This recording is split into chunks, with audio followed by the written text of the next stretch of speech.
Et bonjour à tous, j'espère que vous allez bien, que vous passez de bonnes vacances, parce que en ce moment il y en a qui sont quand même en vacances, il y en a qui bossent, dommage pour eux. Aujourd'hui on va voir un onduleur, donc la maladie principale des onduleurs c'est les batteries qu'il faut changer assez régulièrement, je dirais tous les 2 ou 3 ans à peu près. Donc là j'en ai récupéré un, c'est un tout petit, c'est un Riello, donc ça c'est la marque. Riello et le modèle c'est un IDG 400. C'est un 400 VA pour 240 watts en sortie. Donc j'ai plus la batterie bien sûr, je l'ai reçu comme ça sans la batterie. Et on va voir un peu ce qu'on découvre à l'intérieur et qu'est-ce qu'on en trouve comme composants, comment c'est conçu quoi.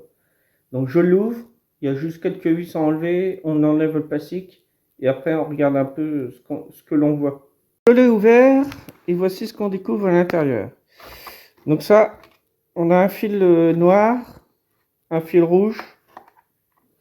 Ça, c'est les fils qui sont reliés logiquement à la batterie qui vient ici. Donc ça, c'est du 12 volts qu'on retrouve ici. Donc ensuite, on a une carte électronique, une belle carte. On voit qu'il y a à peu près 2 fonctions différentes. On a ici la petite carte là. Ça va être la gestion de l'onduleur. Et on va avoir toute la partie puissance ici. Sur tout le reste de la carte. Donc, on voit que les prises ici sont comme ça. Donc, déjà ça, on va pouvoir le récupérer. On voit qu'il y a un disjoncteur ici où c'est écrit breaker. Donc là, ça, c'est l'arrivée. On range ça à la prise électrique. Et ça, c'est toutes les prises en sortie que l'on peut brancher en fait. Donc 240 watts, c'est vite fait. Hein. On peut mettre à la rigueur un petit PC portable, ça va être bon. Pour les ordinateurs qui sont assez gros, c'est même pas la peine. Il faut un onduleur beaucoup plus puissant. Ça, c'est vraiment on va dire, du premier prix, hein, de l'entrée de gamme. Donc maintenant, je vais sortir la carte électronique d'ici, là, parce qu'on voit pas grand chose. Donc je sors ça, je crois qu'il va falloir que je coupe les fils ou je les dessoude, je sais pas encore. Ouais, il faut les dessouder, donc je vais couper ça avec une pince coupante. De toute façon, je ne veux pas m'en servir. Ça, ce sont des tors, vous voyez ce que je tiens là. Il y en a un et un deuxième. Ça sert un peu d'antiparasite en fait. Ça évite d'avoir des parasites sur le 220 volts qu'on va avoir en sortie. Donc on a un qui va filtrer l'entrée du 220 et l'autre qui va filtrer la sortie. Je coupe, je démonte et je reviens. Bon, alors une fois démonté, voici ce que ça nous donne. On a ici la prise d'arrivée en 220 volts, la prise qui vient sur la prise électrique. On passe ensuite par un disjoncteur, donc c'est comme un fusible c'est un 5 ampères. Hein. C'est comme un fusible et il va disjoncter lorsqu'il va y avoir un court-circuit par exemple. Et il suffit de rappuyer dessus pour le réarmer. Donc en fait, compte, c'est un fusible réarmable de 5 ampères en 220 volts. Donc ça ensuite, ça arrive sur la carte principale ici. Donc j'ai fait un repère. Ça, c'est le 220 qui va arriver dans l'onduleur. Et ça, ce sont les fils de la sortie en 220 volts qui vient se relier ici sur l'ensemble des 4 prises qui sont reliées ensemble. Donc ça, c'était ici. Paf. Là, aux 2 extrémités. Et au milieu, on a la terre, le fil de terre. Celui-ci, quoi. Ensuite, on a une partie, alors ici, ça va être les voyants pour nous indiquer qu'il y a un problème de batterie, pour nous dire qu'il y a une alarme, et ça, je crois que c'est pour la présence du 220. Donc lorsque on a plus de 220 volts en entrée, qu'il y a une coupure secteur, lui il va s'allumer en rouge, et c'est la batterie qui prend le relais. Et lorsque le 220 volts revient, ça s'éteint, et c'est lui qui se rallume en vert. Je pense que c'est comme ça. Vous me direz dans les commentaires, mais je crois que c'est comme ça qu'il fonctionne. Et ça, c'est pour la mise en route et pour l'éteindre. Donc là, c'est un interrupteur. Et là, ce sont des LED.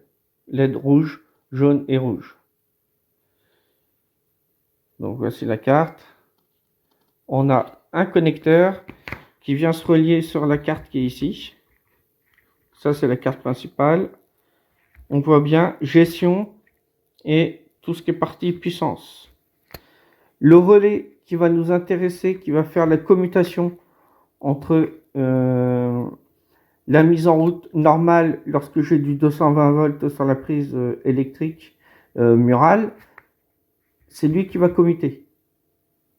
Lorsque je vais me retrouver avec une coupure du 220 sur la prise secteur, lui, il va commuter et il va me sortir du 220 volts ici, grâce à la batterie 12 volts que je vais avoir ici.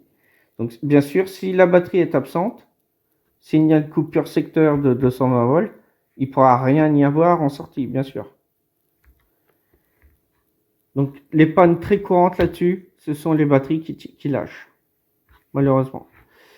Donc, vous voyez, ça, c'est le fil noir. Il est relié ici. Voilà, là, vous voyez mieux. Et vous avez le fil rouge. Lui, il est relié ici. Donc, je suppose qu'il passe par les deux fusibles ici.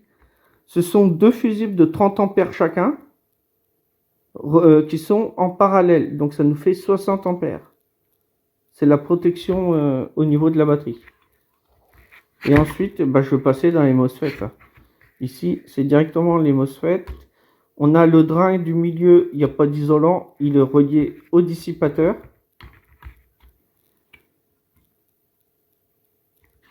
Qui ensuite repart au transformateur ici.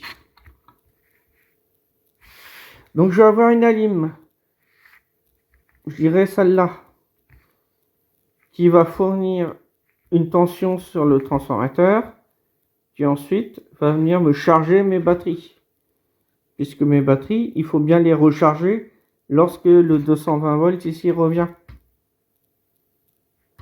Parce que la batterie, elle va se décharger en cas de coupure secteur. Quand je dis coupure secteur, c'est absence de 220 volts sur la prise murale que vous avez chez vous.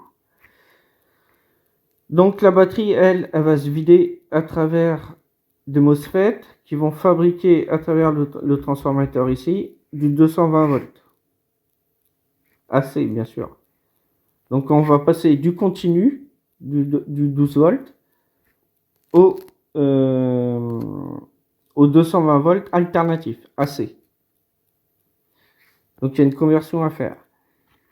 Le système qui va gérer notre alimentation à découpage, il se fait par circuit intégré là. C'est un KA3525. Donc c'est lui qui va commander nos MOSFET d'ici, que vous avez. Donc, lorsque vous avez cet onduleur-là, ne jamais venir me mettre un fil ici. Puisque là, vous allez être en court-circuit et vous allez tout faire péter.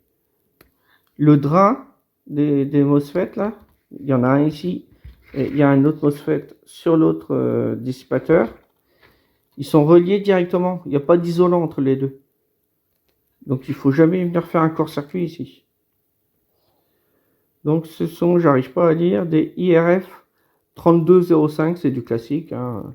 On peut remplacer ces MOSFET par du IRF Z44N, par exemple. Ça tiendra, ça fera l'affaire. Ou IRF Z48Z, je crois, à la fin. Donc, ça peut être remplacé pour ces MOSFET-là. On a parfois certains MOSFET, alors j'ai pas le modèle des MOSFET en tête, mais on peut avoir du 2SK qui vient remplacer les MOSFET d'ici. Il y a certains 2SK qui font l'affaire. Donc je vous fais voir tout ça, c'est beau. Donc à partir du 220 volts ici, là, qu'on va avoir sur la prise secteur, eh ben, il faut faire un découpage ici pour venir alimenter le transfo pour recharger les batteries. Parce qu'une fois que la batterie, parce que dans cet onduleur il y en a qu'un. Lorsque ma batterie est à plat, il faut bien sûr la recharger. Sinon, il n'y aura plus de jus la prochaine fois. Ensuite, j'ai... Alors, sur la vidéo, ça me paraît gonflé, mais en fait, il est vraiment plat. J'ai le doigt dessus. Le condensateur n'est pas gonflé du tout. Hein, il est bien. Donc oui, je le disais aussi, il faut fournir une alimentation pour la gestion que vous avez ici. Vous voyez? On voit le microcontrôleur. Ici, j'ai pas regardé ce que t'es inscrit, mais c'est peut-être une EPROM, je suis pas sûr. C'est quoi? Est-ce que j'arrive à lire?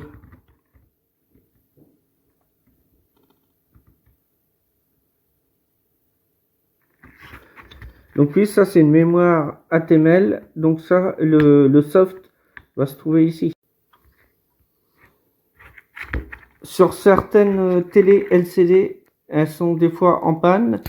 Et il suffit de changer l'EPROM ici, d'en mettre une vierge. Donc avec...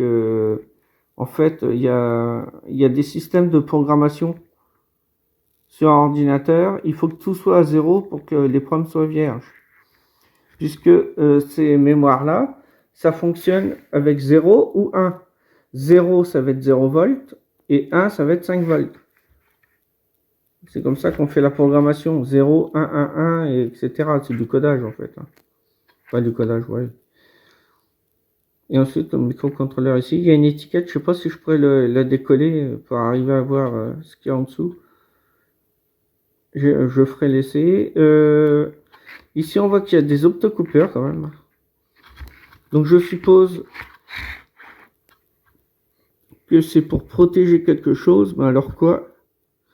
Je ne sais pas du tout. Tout ça, oui, d'accord. Il y a un port USB ici pour relier l'onduleur à l'ordinateur.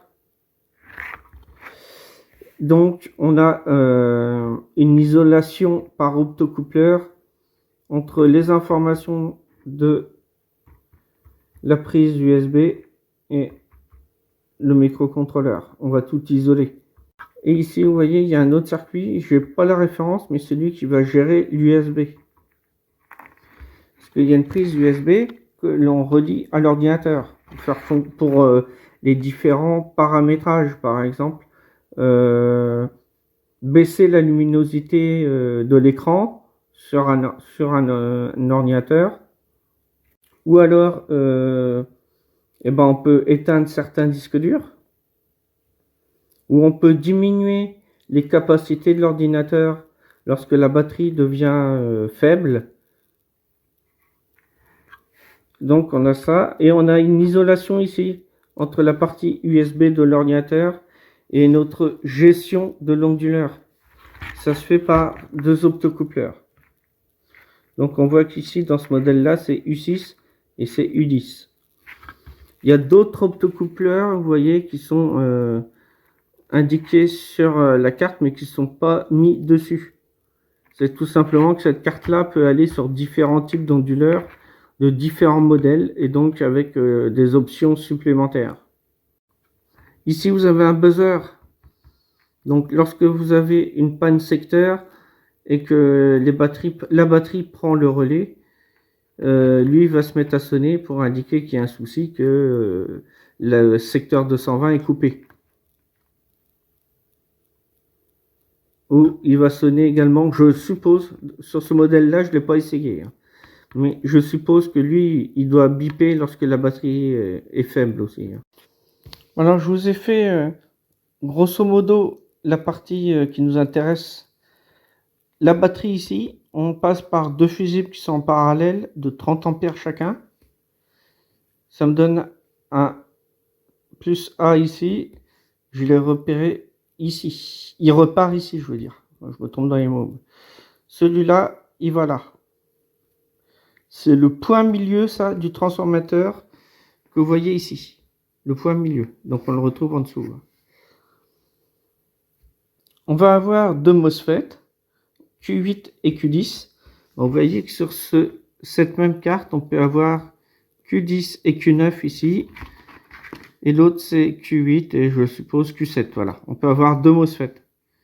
C'est parce que cette même carte peut servir pour un onduleur plus puissant que celui-ci. Dans notre cas, on n'a qu'un seul MOSFET sur chaque dissipateur. Alors, pourquoi j'ai deux MOSFET et j'en ai pas qu'un ou pas trois ou... Tout simplement, pour ceci, ça, c'est ce que je retrouve sur le 220 volts sur un oscillo. Donc ici, je vais être à 0 volts, hein, mais je viens pas de 0 parce que là, je vais être en dessous, hein, comme ici. Donc, j'ai un signal qui va être comme ça. J'ai une petite vague qui monte. Donc là, je vais avoir, par exemple, Q8 qui va être commandé. Lui, il va être bloqué. Donc, si lui commande mon plus 12 volts ici, il passe par le bobinage. Je passe par le drain de mon MOSFET. Je ressors par la source pour aller au GND. Le moins de la batterie, en fait. Hein, le GND est là. Donc là, lorsque je vais envoyer mon 12 ici ressortir par le GND, je vais envoyer une impulsion magnétique dans mon transformateur. Et là, ici, sur le 220, enfin la partie où je dois avoir 220, je vais retrouver une tension. Je vais avoir cette partie de vague. Ensuite, lorsque je vais descendre ici, lui va se bloquer, il va plus être commandé. C'est lui qui va être commandé. Donc là, mon 12 volts, il va passer par le bobinage du haut, passer par le drain du MOSFET et ressortir par la source pour aller au GND. Donc là, je renvoie une autre impulsion dans le transformateur qui va se retrouver forcément ici. Et du coup, je vais reconstituer un 220 volts alternatif, donc AC. Je vais, suivant le type d'onduleur que je vais utiliser, je vais être plus ou moins avec ce genre de signal. On peut avoir des signaux qui sont un peu légèrement, plutôt que d'une vague plat comme ça, un peu un signal carré, ça peut arriver sur les bas de gamme. Lorsque l'onduleur est bien constitué, on arrive à peu près à ça. Mes deux MOSFET, la Q8 et Q10, eux, ils vont être commandés par un circuit intégré. C'est U1 sur la carte. U1, on le retrouve ici. Alors, je pousse les fils de la batterie, voilà. On le retrouve là où je m'en dois. Et c'est un KA3525. Donc, pin 12 relié au GND. Donc, le moins de ma batterie. Et je vais avoir deux sorties sur le circuit. Donc, une en pin 11 pour venir commander mon MOSFET Q10 et une sortie pin 14 pour venir commander mon Q8 ici, mon MOSFET. Ce sont des MOSFET IRF 3205 du classique. Ici, vous voyez, on a deux résistances 43 et R41. Elles font 10 ohms toutes les deux.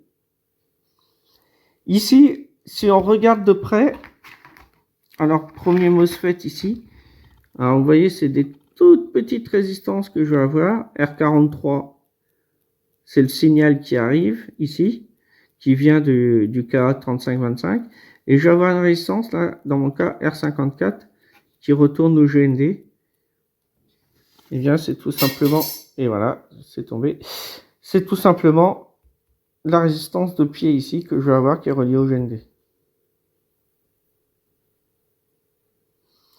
Il y a des systèmes très bas de gamme, mal conçus.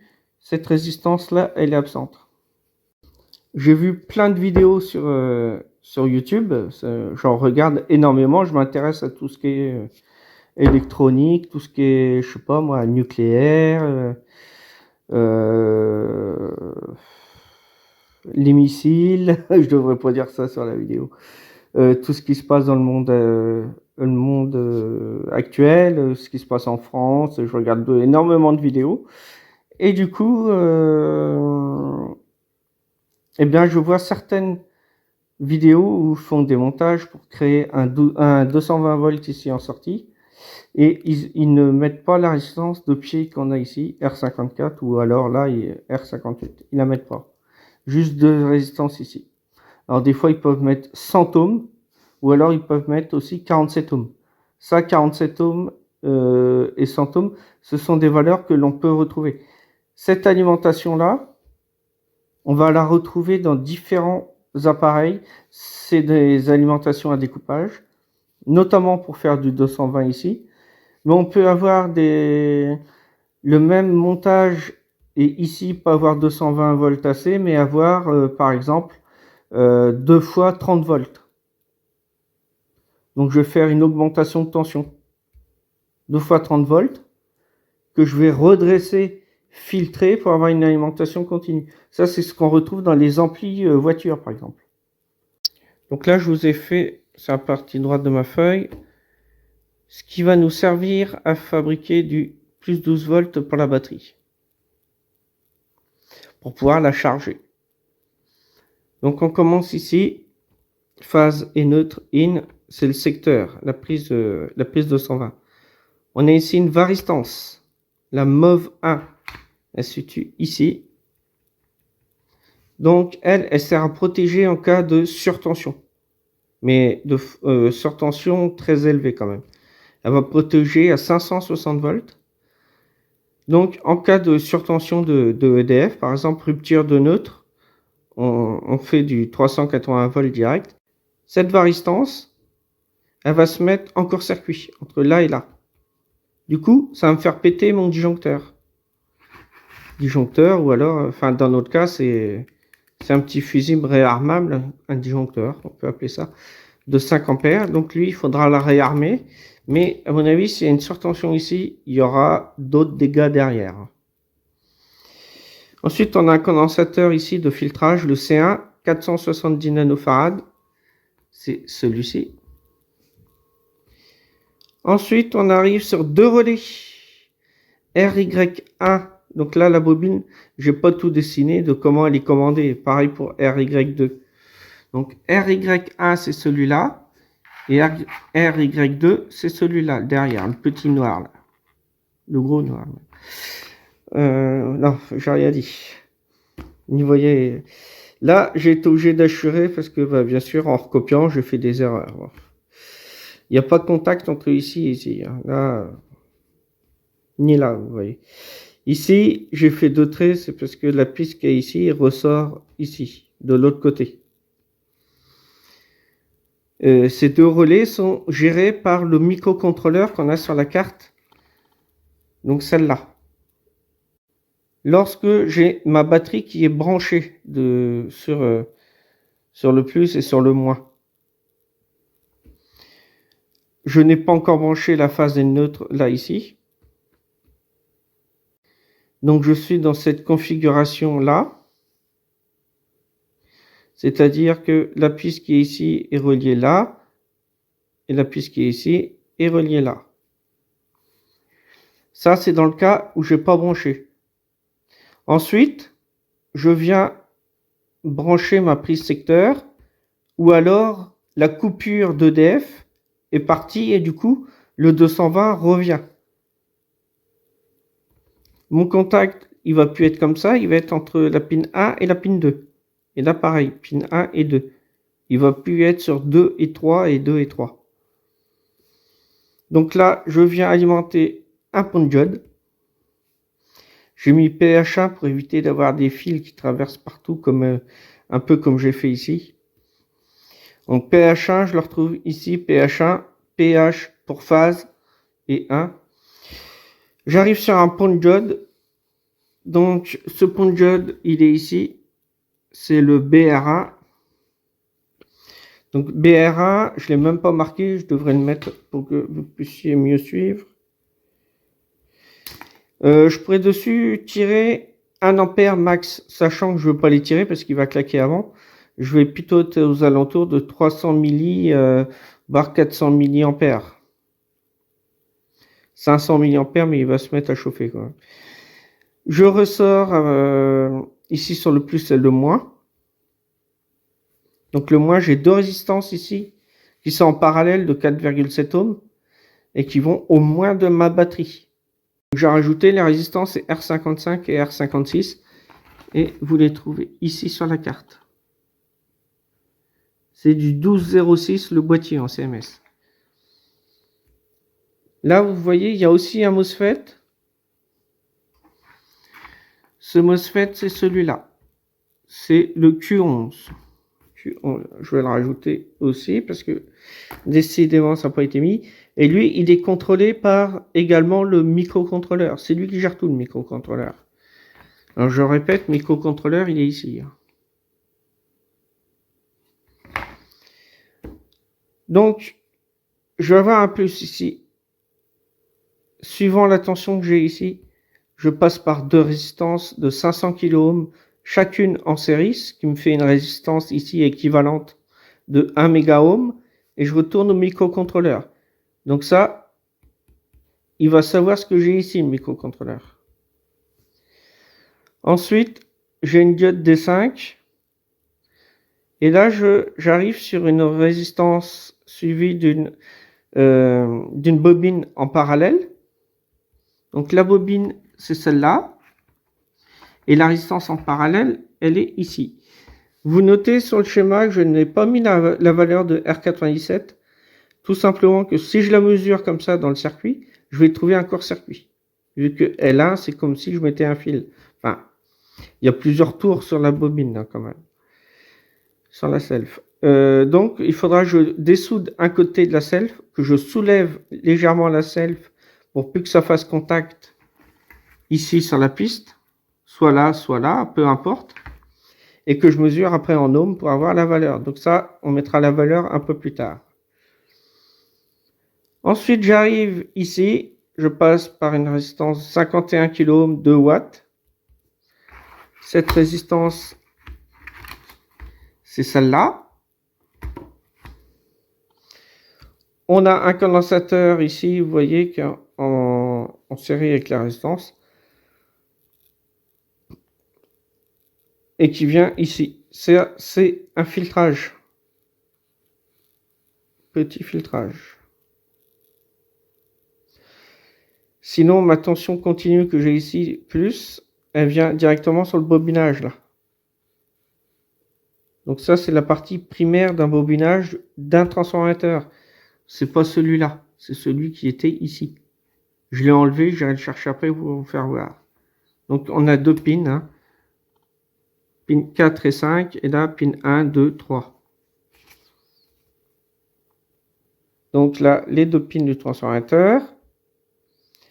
Je viens donc envoyer un champ magnétique dans le transformateur à travers ce bobinage-là. Ici, je reçois une impulsion magnétique. Je viens redresser avec D16. C11, lui, il sert de filtrage.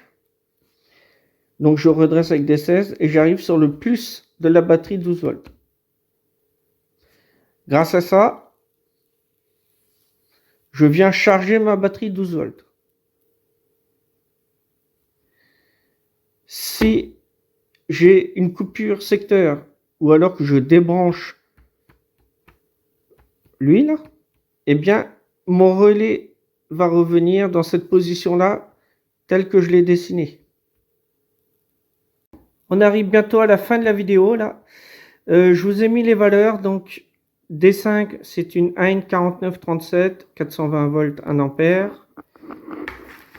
Ici, pour la D18 que vous avez ici, c'est UF 102, la référence, c'est du 140 volts, 1 ampère.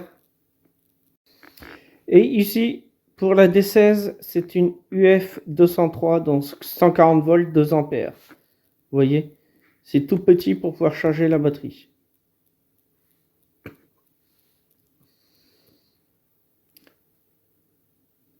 Vous noterez que ici on a absence de condensateur, mais la batterie va faire office de capacité. Du coup, ça va être ici bien continu. Je vais avoir ma phase ici de sortie, hein. Phase sortie et neutre de sortie. Donc c'est les deux fils qui sont ici, phase et neutre. Donc là on a fait un peu le tour de notre onduleur. On a appris pas mal de choses. La commande du MOSFET, là vous voyez, parce que je peux passer du drain directement pour aller ici au moins, mais c'est vraiment très très court. Je viens pas faire un court-circuit ici pendant 1 minute, hein. C'est le microcontrôleur qui gère ça aussi, Q11. J'ai pas tout dessiné, les commandes des bobines, ce qu'on a ici. J'ai pas dessiné la commande de Q11. Il y a 2-3 choses encore que j'ai pas dessinées, tout simplement que c'est très compliqué. Et déjà là, ce qu'on voit, je trouve que c'est assez compliqué déjà pour vous. Comme là, j'ai pas tout fait au niveau de ce transformateur-là, celui-là.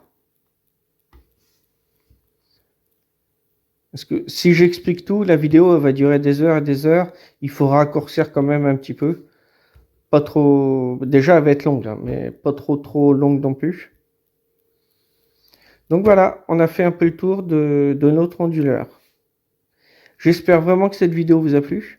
N'hésitez pas, le petit pouce vers le haut. Toute question, n'hésitez pas non plus à l'écrire dans les messages. Pour vous, même si c'est une question idiote, ça vaut toujours le coup de la poser, car ça permet toujours d'apprendre. Tout le monde ne sait pas. Il y a des choses en électronique que moi je ne sais pas, que je peux poser comme question des fois. Ça peut arriver. On ne sait pas tout. C'est pas parce qu'on fait l'électronique que forcément on sait tout.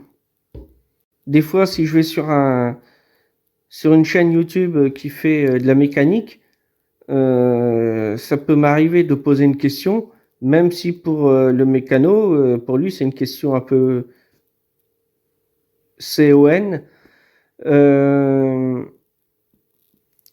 Eh ben, ça vaut quand même le coup de la poser, car la réponse est toujours bonne à savoir. Voilà.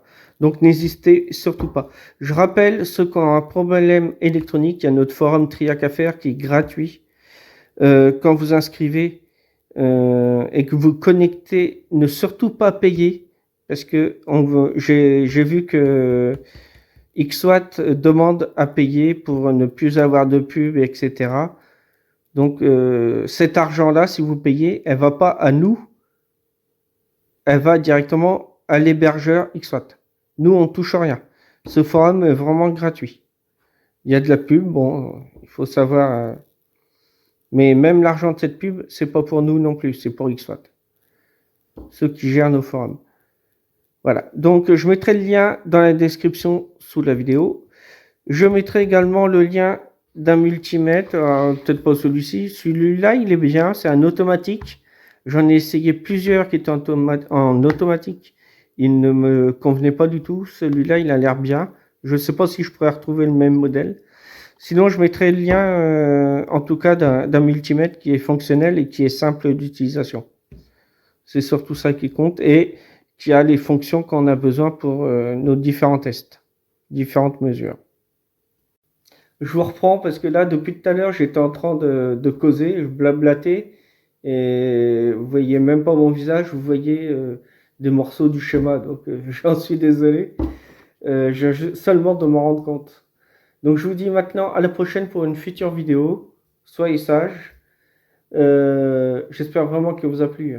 Donc je vous dis maintenant à la prochaine. Salut, salut!